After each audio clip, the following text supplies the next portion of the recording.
Bienvenue. Aujourd'hui, on ne va pas juste comparer deux stratégies financières, non, on va résoudre un véritable mystère, une énigme qui a secoué le monde de la finance et qui met en scène deux stratégies cousines mais avec des destins radicalement opposés.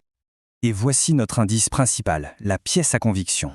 Moins 31,79%. C'est la perte absolument colossale qu'a subie une stratégie pourtant ultra populaire entre 2024 et 2025. Un chiffre qui a tout changé et qui est vraiment au cœur de notre histoire. Alors voilà la grande question. Comment est-ce possible? Comment deux approches qui semblent si proches sur le papier peuvent-elles donner des résultats aussi spectaculairement différents? L'une s'écrase, l'autre s'en sort sans une égratignure. Pour le comprendre, il faut plonger dans la mécanique. Allez, entrons dans le vif du sujet. On va commencer par faire les présentations. Qui sont les deux protagonistes de notre histoire? Deux philosophies d'investissement que l'on confond tout le temps, mais qui en réalité n'ont presque rien à voir. Pour démêler tout ça, il faut commencer par la base, les règles du jeu. Comment fonctionnent exactement ces deux stratégies? Quel est leur mode d'emploi? C'est absolument essentiel pour comprendre la suite. Alors, le suivi de tendance, ou trend following pour les intimes, c'est assez direct. Pour chaque actif, une action, une devise, n'importe quoi, il se pose une seule et unique question: est-ce que ça monte ou est-ce que ça descend? C'est tout. La décision est absolue, elle est prise en regardant l'actif tout seul dans son coin. Le momentum, lui, c'est complètement autre chose. C'est un jeu de comparaison, une compétition. Il ne regarde pas un actif en se demandant s'il monte dans l'absolu, non. Il prend tout un groupe d'actifs et il se demande qui sont les champions et qui sont les derniers de la classe. Et hop, il achète les premiers et il vend les derniers. Tout est relatif. Et voilà, cette image résume parfaitement la différence fondamentale. Le suivi de tendance, c'est un juge qui donne une note individuelle. Le momentum, c'est un organisateur de course qui ne s'intéresse qu'au podium. Cette distinction, absolu contre relatif, c'est vraiment la clé de voûte qui explique tout le reste. Leurs gains, leurs pertes et surtout pourquoi l'un a survécu au crash de 2025 et pas l'autre. Bon, maintenant qu'on a les règles, on va s'intéresser à leur personnalité financière. Quel est leur profil de risque, leur profil de gain? C'est là que leurs natures complètement opposées vont vraiment nous sauter aux yeux. Le suivi de tendance, il a ce qu'on appelle un profil convexe. Pour faire simple, c'est le ticket de loterie. On s'attend à perdre un peu, et assez souvent, on gratte, on perd, mais on continue de jouer parce qu'on attend ce gain rare, mais absolument massif, qui va non seulement rembourser toutes les petites pertes, mais rapporter bien plus.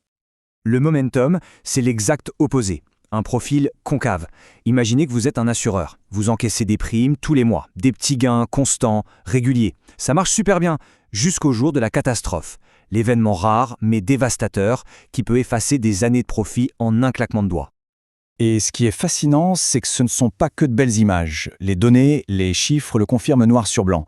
Le suivi de tendance a une skewness, une asymétrie positive. Ça veut dire une forte probabilité de gain extrême. Le momentum, lui, a une skewness négative, ce qui pointe vers un risque bien réel de pertes extrêmes. Visuellement, voilà à quoi ressemble le profil ticket de loterie.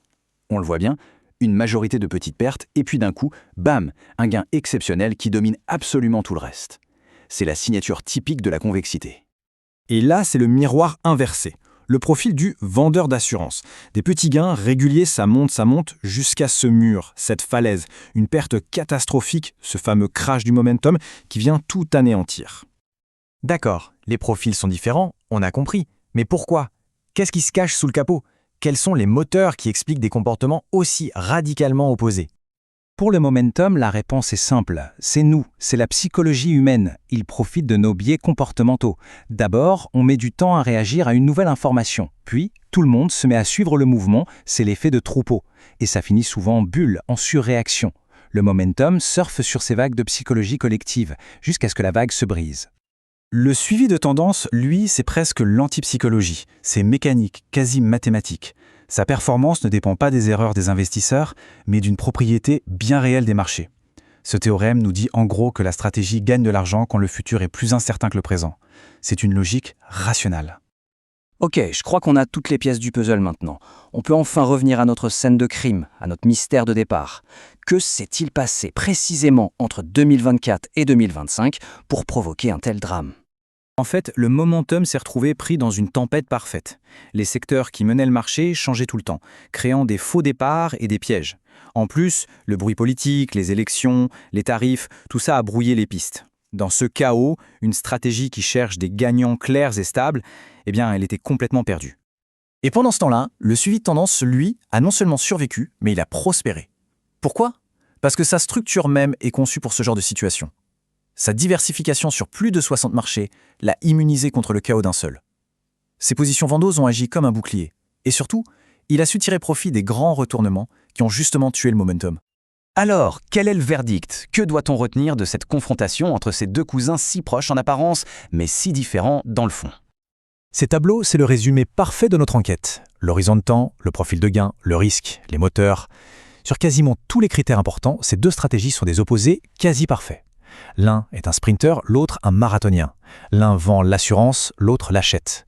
Ce sont les deux faces d'une même pièce. Et ça nous amène à une dernière réflexion, qui est peut-être la plus importante. La vraie leçon, ce n'est pas de se demander laquelle des deux est la meilleure. C'est de réaliser que leurs forces et leurs faiblesses se complètent à la perfection. Face à un avenir incertain, la solution la plus intelligente n'est peut-être pas de choisir un camp, mais plutôt de les associer, de construire une équipe avec ces deux forces opposées pour créer un tout beaucoup plus robuste.